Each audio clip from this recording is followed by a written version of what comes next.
அல்லாஹ் தாலா எங்கட கல்வில இருந்து வாரதல்ல விளங்க மாட்டான், அல்லாஹ் விளங்காதா? எங்கட வாயில இருந்து வார வார்த்தைகள் விளங்காதா? நாங்க ஸ்பீக்கர் போட்டு இந்த வழிகட்டை உருவாக்கணும்? அதுவும் இல்லாம அன்புக்குரிய சகோதரர்களே, அவர் சொல்லி கொடுத்தா மௌலவி துவா கேட்டார், மாஷா அல்லாஹ் இண்டையோட எங்கட எல்லா பாவம் மன்னிக்கப்பட்டுட்டு அடுத்த 27 வரைக்கும் என்ன பாவம்ட்டாலும் செய்யலாம். இப்போ போய் பார்த்தா நீங்க பள்ளிக்கு போய் பார்த்தீங்கன்னா கியாமுல்லைலுக்கு ஆள் இல்லை. ஒரு சஃப் ஏற்கனவே 5 சஃப் வந்துருக்கு, நேற்று 10 சஃப் வந்திருக்கும், இன்னைக்கு ஒரு சஃபும் இருக்கா 2 சஃபும் இருக்காது. காரணம் என்ன? எல்லாம் மாஷா அல்லாஹ் அன்று பிறந்த பாலகனை போல லைலத்துல் கத்ர் எல்லாம் முடிச்சுட்டு போயிட்டாங்க. அப்ப இந்த வழிகாட்டை உருவாக்கி இப்படி செஞ்சு கொடுத்தால் அன்புக்குரிய சகோதரர்களே, இந்த கடைசி 2 நாள்லயே எங்களுக்கு அமல்களை தக்க வச்சு கொள்ள இல்லாதுன்னா அடுத்த ரமதான் எப்படி தக்க வச்சு கொள்றது? நான் சொல்ற விளங்குது அவங்களுக்கு. இப்ப 27 முடிச்சுட்டு அடுத்த 2 நாளிலே பள்ளியில் ஆள் இல்லை அப்படின்டா அடுத்த ரமதான் வரை எப்படி அவங்க இஸ்திகாமத் வைக்க போறாங்க? அன்புக்குரிய சகோதரர்களே, நான் இதை ஏன் சொல்லணும்னா, நாங்க படிப்பினையாக எடுத்துக்கொள்ளணும். இது இப்படி ஒன்று கிடையாது, இது வழிகேடு.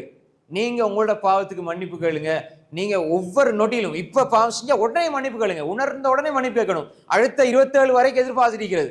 பள்ளியில போட் போற வரைக்கும், ஹசரத் வந்து கேட்கிற வரைக்கும், அவருக்கு ஆமீன் சொல்ற வரைக்கும், ஹசரத்துல துவாவை கேட்கிற அந்த ரப்பு உங்களுடைய இரக்கம் எனக்கும் ரப்பு தான், உங்களுக்கும் ரப்பு தான். நீங்க தனியே போய் அல்லாட்ட கேட்டு அதை அல்லாஹ் விரும்புறான். இது கிளிப்புள்ள பாடம் இல்லை தௌபா என்பது.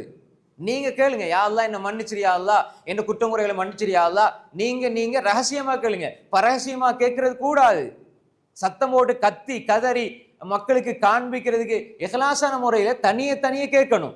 அன்புக்குரிய சகோதரர்களே, எப்படி இந்த கலாச்சாரம் உருவாக்கப்பட்டு இப்படி இருக்குமாக இருந்தால் என்ன நடக்கும் தெரியுமா? அன்புக்குரிய சகோதரர்களே, அந்த மனிதர்கள் அதுக்கு பழகி போய் விடுவார்கள். கடைசியில 27க்கு பிறகு நீங்க பள்ளி போய் பார்த்தீங்கன்னா பள்ளியில இருக்க மாட்டாங்க.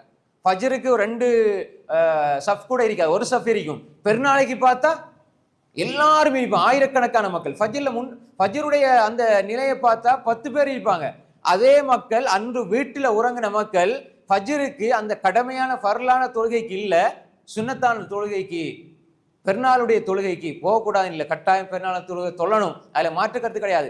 அதை விட நீங்க நான் சொல்ற விஷயம் தான், இந்த ஃபர்லான தொழுகையை விட்டா அல்லாஹ் நிச்சயமா கேள்வி கணக்கு கேட்பான். ஆனா நீங்க பெருநாள் தொழுகை கூட மிஸ் ஆகிருக்கு உங்களுக்குன்னா உங்களுக்கு பாவம் இல்லை, அது தொழுது ஆகணும், சுன்னா முவக்கதா. ஆனா விட்டீங்கன்னா பாவம் இல்லை. ஒருவேளை நீங்க விட்டுட்டீங்கன்னா பாவம் கிடைக்காது. ஆனா ஃபஜ்ர் விட்டீங்கன்னா அந்த நாளை முசீபத்துல ஆரம்பிச்சுன்னா நீங்க பெருநாள் தொழுதா என்ன, தொலாட்டி என்ன?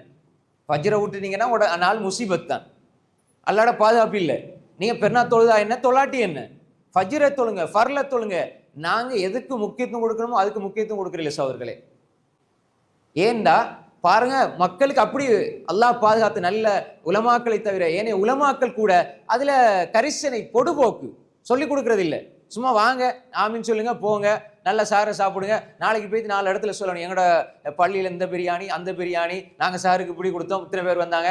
அதே இது நீங்க என்ன பெருநாளுடைய ஃபஜ்ருக்கு நீங்க பாருங்க, அதுதான் உண்மையான மூமின்களுடைய வருகையை பார்க்கலாம். அன்புக்குரிய சகோதரர்கள், நான் ஏன் சொல்றேன்டா, எந்த ஒரு அமலுமே அது இஸ்திகாமத் இருக்கணும், இல்லைண்டா அதுல எந்த ஒரு பிரதிபலனையும் நாங்க எதிர்பார்க்க முடியாது. நாங்க நோன்பு பிடிக்கிறோம், இஸ்திகாமத். இப்ப நாங்க நோன்புங்கிறது ரமலானோட முடிஞ்சு போறதல்ல. மூமினுடைய வாழ்க்கை ரமலானுக்கு முன்னுக்கு ஒரு வகையில இருக்கும்.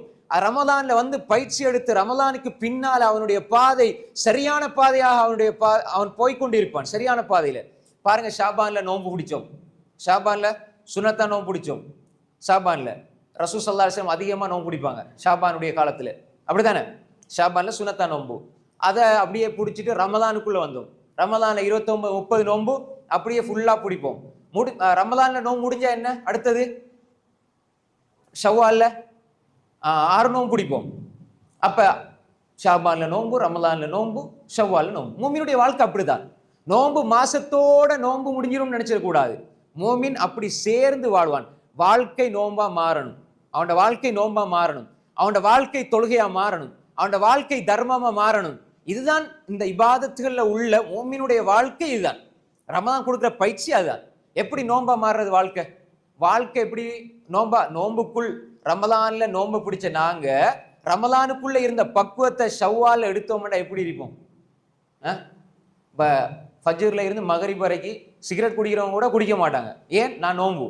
அப்படி அவனால கண்ட்ரோல் பண்ண இயலும் என்றால் அடுத்த 12 மணி நேரத்துக்கு ஏன் கண்ட்ரோல் பண்ண இயலாது? அவன் மனசை அவனை கண்ட்ரோல் பண்ண இயலுது, முடியுது. நோன்புக்குள்ள அவன் அதை பத்த வைக்க மாட்டான். நோன்பு முடிஞ்ச பிறகு அவனா விருப்பத்தை உண்டாக்குறான். அந்த நோன்பு போல வாழ்க்கையை மாத்தினான்டா. இப்ப நோன்பு பிடித்திருக்கிற ஒருவர் முன்னுக்கு நல்ல பழம் இருக்குது, பசி யாருமே இல்லை, திம்பானா? யாருமே இல்லை, திங்க மாட்டாங்க. சின்ன பிள்ளை நோம்பு பிடிப்பாங்க, யாருமே இல்லை. இந்த ஹவுதுல அல்ல இந்த டெப்ல வர தண்ணியை கூட முழுங்கிடலாம். ஆனா அல்லாஹ் பாதுகாத்தவர்களை தவிர எந்த பிள்ளைகளுமே அப்படி செய்யறது இல்லை, பெரும்பாலும் செய்ய மாட்டாங்க. நோம்பு ஏன்? அல்லாஹ் பாதிரிக்கிறான். அப்ப இந்த ஹலாலான சாப்பாட்டையே அல்லாவுக்காக விடுறவன், ஹலாலான குடிபானத்தை அல்லாவுக்காக விடுறவன், தொண்டு அப்படி வறண்டு போ, தாகம், ஆனா தண்ணி இருக்குது, நோம்ப விடுங்கன்னு சொல்றாங்க, நான் குடிக்க மாட்டேன்னு ஒரு 10 வயசு புள்ள சொல்லுதுண்டா, அப்ப இந்த உணர்வு எல்லா காலத்தையும் வந்துட்டா. இதுல இல்ல சாப்பாடு குடிப்புல இல்ல, இதுல வந்த பக்குவம் ஷவ்வால்ல ஹராத்த விடுறதுக்கு வந்துட்டுண்டா. இதுல ஒழுங்கா பயிற்சி எடுத்தான்னு சொன்னா ஷவ்வால்ல ஒரு ஹராமான விஷயத்துல ஈடுபடுவானா? அவன் ஹராமான விஷயத்துல ஈடுபடுவானா? ஹராமான சாப்பாடு சாப்பிடுவானா? ஹராமான குடிப்பானத்துல அவன் குடிப்பானா? குடிக்க மாட்டான். ரமலான்ல ஹலால விட்டவனுக்கு ஷவ்வால்ல ஹராத்த விடுறதுக்கே அவனுக்கு சக்தி இல்லை. அப்படின்னா என்ன மாற்றத்தை நோம்பு தந்திருக்குது? நோம்பு வாழ்க்கையா மாற இல்லை.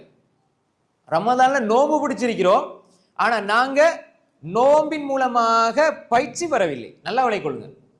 ரமலான்ல நோம்பு பிடிச்சோம், அந்த நோம்பு பயிற்சியை ஷவ்வால்ல தரணும், ஹராத்த விடணும், விட்டுட்டோம் அப்படின்னா நீங்க நோம்பு பிடிச்சிருக்கிறீங்க, அது பயிற்சி தந்திருக்குது. அதனாலதான் ரமலான் கழிந்தாலும் அடுத்த இன்னும் மனிதனை பிராக்டிஸ் பண்ணணும், அவனுக்கு இன்னும் பயிற்சியை கொடுக்கணும். ரசூலுல்லாஹி ஸல்லல்லாஹு அலைஹி வஸல்லம் சொன்னாங்க, மன் ஸாம ரமலான் சும்ம அத்பஅஹு சித்தம் மின் ஷவ்வால். யார் ஒரு மனிதர் 29 நோம்பு ரமலான்ல பிடிச்சி அதுக்கு பிறகு அவர் 6 நோம்பு பிடிக்கிறாரோ கான கஸ்வியாமி தஹர், கான கஸ்வியாமி தஹர், அவர் வருஷம் முழுக்க நோம்பு பிடிச்சவரை போலன்னு சொன்னாங்க. அபு அய்யூப் அல் அன்சாரி ரலியல்லாஹு ரிவாய் செய்றாங்க, சஹீஹ் முஸ்லிம்ல வரக்கூடிய ஆதாரபூர்வமான நபிமொழி. சிலர் 6 நோம்பு இல்லை அந்த கருத்தை முன்வைப்பாங்க, 6 நோம்பு இல்லை அப்படி இல்லை நிறைய கருத்துக்களை சொல்லுவாங்க. அது வலுவான கருத்தல்ல, இது சஹீஹ் முஸ்லிம்ல வரக்கூடிய அறிவிப்பாளர் தரமான ஆதாரபூர்வமான ஒரு செய்தி. அப்ப மன்சாம ரமலான், யார் நோம்பு பிடிக்கிறாரு, ரமலான் முழுக்க பிடிச்சிட்டு அதுக்கப்புறம் 6 நோம்பு பிடிக்கிறார், ஷவ்வால் 6 நோம்பு பிடிச்சால் தான கசியாமி தஹர், 1க்கு 10, 30க்கு 300, இதுக்கு 60, அப்ப 360 நாள் வருஷம் முழுக்க நோம்பு பிடிச்ச நன்மை. எவ்வளவு பெரிய பாக்கியம்! நீங்க அந்த 6 நோம்பு பிடிச்சிட்டீங்கன்னா இந்த 30 நோம்போட சேர்த்து 29 நோம்போட சேர்த்து, அப்போ வருஷம் முழுக்க பிடிச்ச, சில பொழுது 30 வரும், சிலது 29 வரும். அப்ப அந்த 29 வந்தாலும் 30க்குரிய நன்மை அல்லாஹ் தந்துருவான். நைசானே?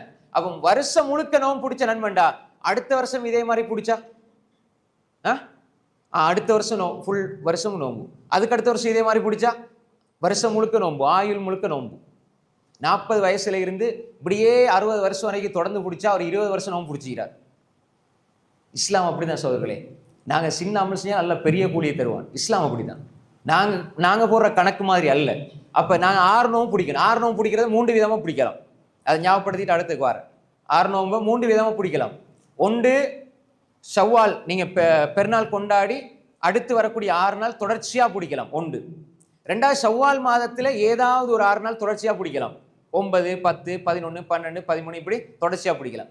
அல்லது ஷவ்வால் மாசத்துல எப்படியாவது பிடிச்சு முடிக்கலாம், திங்கள் வியாழன் அல்லது புதன் வியாழன், ஏதோ ஒரு நாள், அதாவது பிறை 9ல, அப்புறம் 11, அப்புறம் 15, அப்புறம் 25, அப்படி உங்களுக்கு விருப்பமான மாதிரி ஏதாவது ஒரு 6 நாள்ல இந்த ஷவ்வாலில் 6 நோன்பை நீங்கள் பிடிக்க வேண்டும்.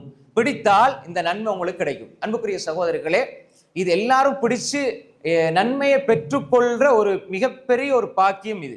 பெண்கள் சகோதரிகள் கூட அவங்களுக்கு விடுபட்ட நோன்பு இருக்கும். மாசத்துல ஒரு 5 அல்லது 7 அல்லது 15 நோன்பு விடுபட்டிக்கும். ஆக கூடது 15, ஆக குறைஞ்சது 4, 3, 5 இப்படி விடுபட்டிக்கும். இவங்க கூட இந்த நோன்பை கலா செய்யறதுக்கு முன்னால கூட இந்த 6 நோன்பு பிடிக்கலாம். இந்த நோன்பை கலா செய்யறதுக்கு முன்னால கூட 6 நோன்பு பிடிக்கலாம். 2வது விஷயம் என்னன்னா, இந்த நோன்பை கலா செஞ்சு போட்டு டைம் இருக்கும் தானே, அப்படி டைம் இருந்து 6 நோன்பு பிடிச்சா சிறந்தது. விடுபட்ட நோன்பை கலா செஞ்சு போட்டு அந்த 6 நோன்பை பிடிச்சா மிக சிறந்தது. அப்படி இல்லை, கலா செய்ய முடியாது, பிறகு நாங்க ஃபர்லா நோன்பை கலா செய்யறோம் வேண்டாம், இந்த 6 நோன்பை ஃபர்லான நோன்பை கலா செய்யறதுக்கு முன்னாலே இந்த 6 நோன்பை பிடிக்கலாம். ஆயிஷா ரலியல்லாஹு அன்ஹா ஷாபான்ல தான் கலா செஞ்சு கொள்வாங்க நோன்பை. அப்படின்னு அர்த்தம் என்ன? அவங்க வாழ்க்கை முழுக்க 6 நோன்பு பிடிக்கலன்னு அர்த்தமா? அடுத்து இன்னும் ஒன்று பிராக்டிக்கலா யோசிக்கணும். சில பெண்களுக்கு, நான் சூசகமா சொல்லிட்டு போறேன், விளங்குன்னு நினைக்கிறேன், சின்ன பிள்ளை இருக்கிறதுனால, சில பெண்களுக்கு 15 நாள் அவர்கள் நோன்பு பிடிக்க இல்லாம இருக்கும். இப்ப இந்த 15 நாளையும் அடுத்த ஷவ்வால்ல கலா செஞ்சு முடிக்கும் பொழுது 15 நோன்புல விடுபட்டீங்க தானே, கூடுதலான நாள் உள்ள ஒரு பெண் எடுத்துக்கிட்டால் அப்ப அடுத்த ஷவ்வால்ல 15 நாள் நோன்பு பிடிக்கும் பொழுது திரும்ப அவங்களுக்கு மாதவிடாய் வந்துடும். அப்ப அந்த மாதவிடாய் வரும்பொழுது நோன்பை கல்லா செய்வாங்க. 6 நோன்பு வாழ்க்கையிலே கிடைக்காது. அப்படி மார்க்கம் சொல்லுமா? வாழ்க்கையிலே 6 நோன்பு இல்லாத ஒரு பெண் அப்படின்னு சொல்லலுமா? அப்ப எனவே அப்படி ஒரு 15 நாளைக்கு 6 நோன்பு பிடிச்சிட்டு அப்புறம் கலா நோன்பு பிடிக்கலாம். எனவே பிராக்டிக்கலாகவும் இந்த விஷயத்தை நம்ம யோசிக்கணும்.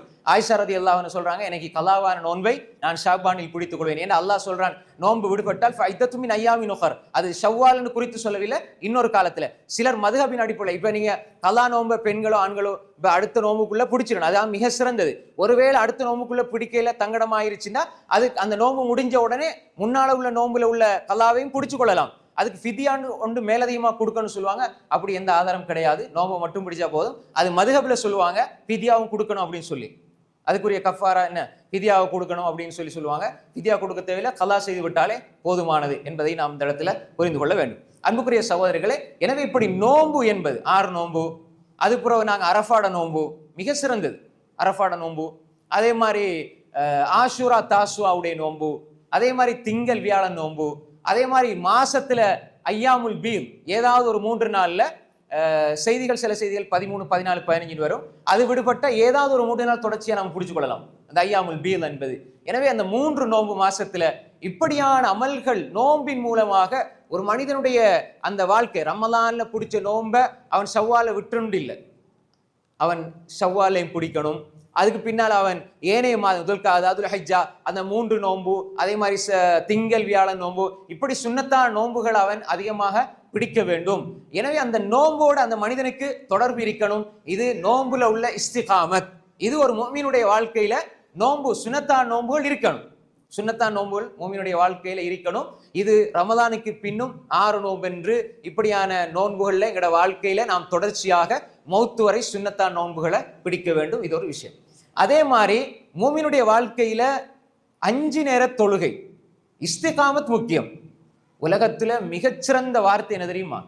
சுஃபியான் இப்னு அப்துல்லா ஸகஃபி ரலியல்லாஹு அன்ஹு அல்லாஹ்வுடைய தூதரிடத்துல வந்து கேட்டாங்க, அல்லாஹ்வுடைய தூதர் அவர்களே, ஸல்லல்லாஹு அலைஹி வஸல்லம் அவர்களே, குல்லி ஃபில் இஸ்லாமி கௌலன், இஸ்லாத்துல ஒரு விடயத்தை எனக்கு சொல்லித்தாங்க, லா அஸ்அலு அன்ஹு அஹதன் கைரக் வ ஃபி ரிவாயத்தின் பஅதக், உங்களுக்கு பிறகு அல்லது உங்கள் அல்லாத எவரிடத்திலும் நான் அதை கேட்க இயலாத அளவுக்கு வேற யார்கிட்டையும் நான் கேட்டு அப்படி ஒரு ஆழமான பதில், ஒரு தெளிவான பதில், அல்லது எனக்கு பொருத்தமான பதில் வேற யார்கிட்டையும் கிடைக்காது, உங்கள்கிட்ட மட்டும் தான் கிடைக்கும் என்று இருக்கிற ஒரு விஷயத்தை எனக்கு சொல்லித்தாங்க. நான் வேற யார்கிட்டையுமே கேட்கக்கூடாது, கேட்க முடியாத அளவுக்கு உங்கள்கிட்ட மட்டும்தான் அதுக்கு ஆன்சர் இருக்குது. அப்படிப்பட்ட ஏதாவது ஒரு விடயம் என்று இருந்தால் நீங்க எனக்கு சொல்லித்தாங்க. லா அஸ்அலு அன்ஹு அஹதன் கைரக் அவ் பஅதக், அதாவது உங்களுக்கு பிறகு நான் வேற யார்கிட்டையும் கேட்க முடியாத அளவு ஒரு முக்கியமான விஷயத்தை எனக்கு சொல்லித்தாங்க, உங்களுக்கு மட்டும்தான், நீங்க மட்டும்தான் அதை சொல்லித்தர அருகதை உடையவர், எனக்கு சொல்லித்தாங்கன்னு சொன்ன பொழுது அல்லாஹ்வுடைய தூதர் ஸல்லல்லாஹு அலைஹி வஸல்லம் சொன்னாங்க, குல் ஆமன்து பில்லாஹ் தும்மஸ்தகீம், குல் ஆமன்து பில்லாஹ் தும்மஸ்தகீம், நீங்க நான் அல்லாஹ்வை கொண்டு ஈமான் கொண்டு விட்டேன் என்று சொல்லுங்க, அதுல மௌத்து வரை இஸ்திகாமத்தா இருங்க. இதுதான் உலகத்திலே மிகப்பெரிய ஒரு தத்துவம். லா இலாஹ இல்லல்லாஹ்னு சொல்லி அதுல இஸ்திகாமத்தா இருக்கிறது. நாங்க லா இலாஹ இல்லல்லாஹ்னு சொல்லிட்டோம்னா தொழுகை கடமை இஸ்திகாமத், ஜகாத் இஸ்திகாமத், நோம்புல இஸ்திகாமத், ஹஜ்ஜில இஸ்திகாமத், இபாதத்துல எல்லாத்துலயும் இஸ்திகாமத்தோட. இஸ்திகாமத்னா ஒரு அமலை மௌத்து வரை செய்வது. இன்றைக்கு செய்யறது நாளைக்கு செய்யறது இல்லை, ரமலான்ல செய்யறது ஷவ்வால்ல இல்ல, ஷவ்வால்ல செய்யறது துல்காதால இல்ல, துல்காதாவில் செய்யறோம் துல்ஹிஜ்ஜாவில் இல்ல, இதல்ல.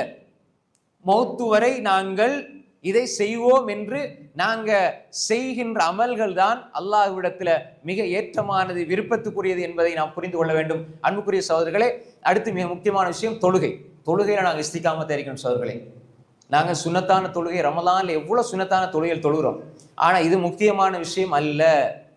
ரமலான்ல இபாதத் செய்யறது முக்கியம், ஆனா இதை விட முக்கியமானது என்ன தெரியுமா? ஏனைய காலங்கள்ல ஃபர்லு தொழுகை விட்டுறாதீங்க. இப்ப பாருங்க, இஷாக்கு மாஷால்ல எவ்வளவு மக்கள், சுபுக்கு எவ்வளவு மக்கள், ஆனா இந்த ரமதான் முடிஞ்ச பிறகு நாங்க இந்த அமல்கள்ல விட்டு தூரமாகிட்டோம் என்று சொன்னால் நாங்க எங்கட அமல்கள் இஸ்திகாமத்தா இல்ல, எங்கட அமல்கள்ல குறைபாடு இருக்குது. யார் ஒரு மனிதன் ரமலான் முடிந்தும் தொழுகையில் பேணுதலாக இருப்பானோ அவனுடைய ரமலானுடைய அமல்கள் அல்லாஹ் அங்கீகரித்து விட்டான் என்பதற்குரிய ஒரு அடையாளமாக இருக்கும்.